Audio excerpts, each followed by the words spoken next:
আপনার কি মনে হয় সবাই আপনাকে দেখছে? আপনার ছোটখাটো ভুলগুলি সবাই লক্ষ্য করছে?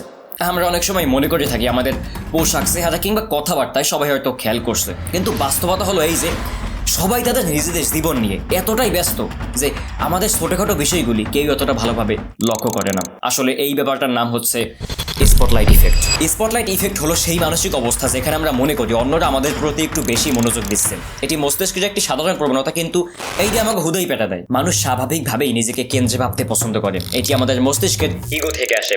কিন্তু আমরা নিজেদের যতটা গুরুত্বপূর্ণ মনে করি, ইন রিয়েলিটি অন্যরা আসলে ততটা গুরুত্ব দেয় না। একটি গবেষণায় দেখা গেছে কেউ যদি অদ্ভুত পোশাক পরে একটি রুমে ঢোকে, তার ধারণা থাকবে সবাই তাকে দেখছে, কিন্তু বাস্তবে শুধুমাত্র 20-30% মানুষ সেটি লক্ষ্য করে। এখন এটা কিভাবে কাটিয়ে উঠবেন? নিজেকে মনে করিয়ে দিন মানুষ সাধারণত নিজের সমস্যা নিয়ে ব্যস্ত। নিজের ভুলগুলো নিয়ে অতিরিক্ত চিন্তা করা বন্ধ করুন, কারণ মানুষ মাত্রই ভুল। পজিটিভ চিন্তা করুন এবং আত্মবিশ্বাস বাড়ান। তাহলে এখন থেকে কোনো কিছু করার সময় এটা ভাবা বন্ধ করুন যে লোকে কি ভাববে। ভাই, লোকেরা তো সময় নাই। আপনি আপনার জীবন সম্পূর্ণভাবে উপভোগ করুন, কারণ কেউ আপনাকে নিয়ে ততটা ভাবে না।